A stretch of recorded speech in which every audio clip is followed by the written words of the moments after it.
Here I have OnePlus 7T Pro, and let me show you how to switch to guest mode on the following device.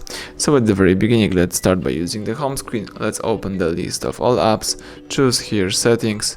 From the following view, let's choose system and select here multiply users.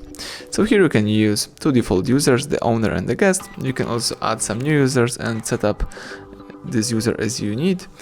Let me just switch into the guest right here.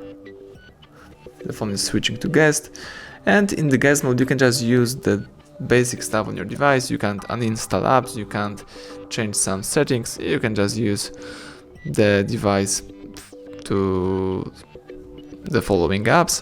And if you would like to quit the guest mode, you need to open the system again, select the multiply users and choose remove guest, remove, and the phone is switching back to owner. So right now you're admin of your device.